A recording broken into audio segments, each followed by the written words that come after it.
અમદાવાદના વાડજ વિસ્તારમાં આવેલી ઐતિહાસિક સતી અહિલ્યાબાઈ વાવ આજે પણ શહેરના સમૃદ્ધ વારસાની સાક્ષી બનીને અડીખમ ઊભી છે।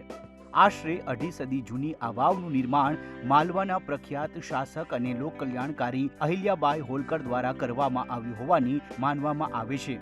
અહિલ્યાબાઈ હોલકર તેમના શાસનકાળ દરમિયાન સમગ્ર ભારતભરમાં મંદિરો, ઘાટો, કૂવા અને વાવો જેવા લોકોપયોગી બાંધકામો માટે જાણીતા હતા। તેમના દ્વારા કાશી વિશ્વનાથ મંદિરના પુનઃનિર્માણ સહિત અનેક ઐતિહાસિક કાર્યો કરવામાં આવ્યા હતા। અમદાવાદના વાડજ વિસ્તારમાં આવેલી આ વાવ પણ તેમની જ લોક કલ્યાણકારી દ્રષ્ટિનું ઉત્તમ ઉદાહરણ માનવામાં આવે છે।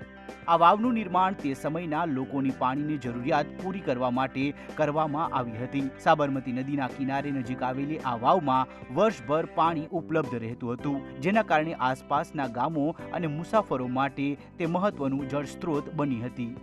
આપણે ત્યાં કેટલાક સ્ટ્રક્ચર બાંધવામાં આવે માત્ર રૂપાળા જ લાગે, કોતરણી હોય, સુશોભિત થયેલા હોય, તમે જો મોડર્ન હોય કે મિડિવલ હોય કે પ્રાચીન સમયના હોય, પણ એની ઉપયોગિતા કશી ના હોય।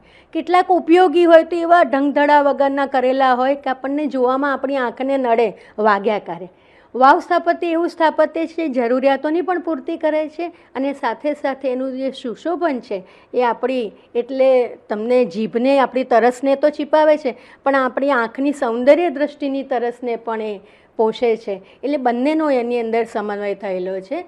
અને જેમ જેમ તમે સલ્તનત પીરિયડમાં એટલે આગળ વધતા જાઓ છો એમ ધ્યાન એટલું રાખવામાં આવ્યું છે કે સૂર્યપ્રકાશ છે થોડો ચડાઈને આવે, એટલે અંદર જે મુસાફર કે જે વ્યક્તિ રોકાઈ હોય એને થોડીક ઠંડક પણ મળી રહે, બહારના વાતાવરણ કરતાં થોડીક ઠંડક હોય, સાથે સાથે જે પાણી છે એનું સૂર્યપ્રકાશને કારણે બાષ્પીભવન થતું પણ અટકે, એટલે જળ સંચયનો જે હેતુ છે એ પણ સચવાઈ લે, સાથે સાથે ભૂગર્ભ જળના જે પ્રશ્નો છે એમાં પણ વૃદ્ધિ થાય। એટલે આવી અનેક બાબતો અને વત્તા એક સંકુલ ઊભું કરવામાં આવ્યું હોય, એમાં જોડે મંદિર કે મસ્જિદને જોડવામાં આવ્યું હોય, એટલે લોકોના ગેધરિંગનું એક કોમ્યુનિટી ગેધરિંગ જેને કહીએ છીએ, માણસો ભેગા થાય, મળે, હળે, કોઈ પૂજા અર્ચના થાય, પછી તો મેળાઓ થાય કે બીજું કોઈ, એમ માત્ર પાણીના જરૂરિયાતો પૂરી કરવાનું નહીં, સાથે સાથે સમય જતાં જતાં એ સામાન્ય લોકોના હળવામાં ક્યાં ને ત્યારે ક્યાં કોઈ ક્લબો કે બીજી કોઈ વ્યવસ્થાઓ કે એવું કંઈ હતું મનોરંજન માટે,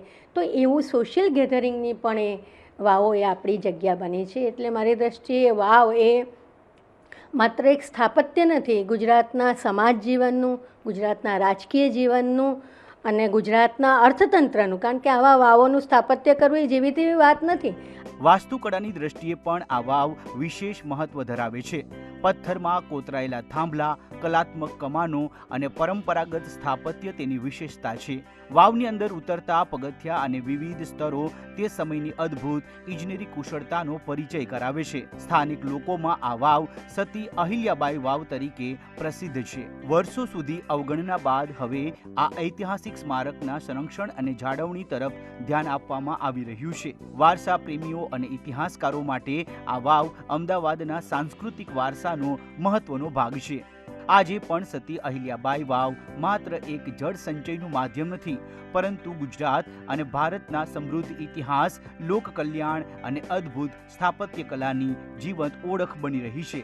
ઇતિહાસકાર ફાલ્ગુનીબેન પુરોહિત જણાવે છે કે વાવ એ એક માત્ર સ્થાપત્ય નહીં, પરંતુ ગુજરાતના સામાજિક, રાજકીય અને ગુજરાતના અર્થતંત્ર પ્રત્યે પણ ધ્યાન ખેંચે છે। વાવ એ અમદાવાદની આગવી ઓળખ છે। જી હા, અમદાવાદના વાડજ વિસ્તારમાં છું કે જ્યાં આ ઐતિહાસિક વાવ આજે પણ ઇતિહાસનું જે છે તે સાક્ષી પૂરી રહ્યું છે। આ ઐતિહાસિક વાવની જો વાત કરીએ તો સતી અહિલ્યાબાઈ દ્વારા આ વાવનું નિર્માણ જે છે તે આજથી અઢી સદી એટલે કે 250 વર્ષ પહેલાં જે છે તે તેમના દ્વારા કરવામાં આવ્યું હોવાનું માનવામાં આવી રહ્યું છે। મહત્વની વાત એટલા માટે છે કે અહિલ્યાબાઈ હોલકર તેમના શાસનકાળ દરમિયાન સમગ્ર ભારતમાં મંદિરો, ઘાટો, કૂવા અને વાવો જેવા લોકોપયોગી બાંધકામો માટે જાણીતા હતા। તેમના દ્વારા જ કાશી વિશ્વનાથ મંદિરના પુનઃનિર્માણ સહિત અનેક ઐતિહાસિક કાર્યો કરવામાં આવ્યા હતા। અમદાવાદના વાડજ વિસ્તારમાં આવેલી આ વાવ પણ તેમની જ લોક કલ્યાણકારી દ્રષ્ટિનું ઉત્તમ ઉદાહરણ માનવામાં આવે છે। ઘણા વર્ષો સુધી આ અહિલ્યાબાઈ વાવ જે છે તેની અવગણના કરવામાં આવી રહી હતી, પરંતુ થોડા સમય અગાઉ આ અવગણના બાદ હવે ઐતિહાસિક સ્મારકના સંરક્ષણ અને જાળવણી તરફ પણ ધ્યાન આપવામાં આવ્યું છે અને થોડા સમય અગાઉ જ આ વાવનું પણ સમારકામ જે છે તે કરવામાં આવ્યું છે. આજે પણ અનેક વારસા પ્રેમીઓ અને લોકો જે છે તે આ વાવની અચૂક મુલાકાત લેતા હોય છે. ખાસ કરીને આ વાવની વિશેષતાઓની વાત કરવામાં આવે તો 5 માળની આ વાવ છે. વાસ્તુકળાની દ્રષ્ટિએ પણ આ વાવ વિશેષ મહત્વ ધરાવે છે. પથ્થરમાં કોતરાયેલા થાંભલા, કલાત્મક કમાનો અને પરંપરાગત સ્થાપત્યની વિશેષતાઓ છે. વાવની અંદર ઉતરતા પગથિયા અને વિવિધ સ્તરોએ તે સમયની અદ્ભુત ઇજનેરી કુશળતાનો પરિચય કરાવે છે. આમ આ વાવ જે છે તેનો આજે પણ તેનો ઇતિહાસ છે તે ઇતિહાસ સાથે અડીખમ અમદાવાદના વાડજ વિસ્તારની અંદર ઊભી રહેલી જોવા મળી રહી છે. તંત્ર દ્વારા કરાયેલી સુધારણા બાદ આ ઐતિહાસિક વાવને નિહાળવા અને તેના સ્થાપત્યનો અભ્યાસ કરવા આવતા હેરિટેજ પ્રેમીઓની સંખ્યામાં પણ સતત વધારો થઈ રહ્યો છે, જે દર્શાવે છે કે જો ઐતિહાસિક ધરોહરની જાળવણી અને ત્યાં પૂરતી સુવિધા ઉપલબ્ધ કરવામાં આવે તો તે પણ વધુમાં વધુ લોકો માટે આકર્ષણનું કેન્દ્ર બની શકે છે. અમદાવાદથી કલ્પિન ત્રિવેદીનો અહેવાલ, ETV ભારત.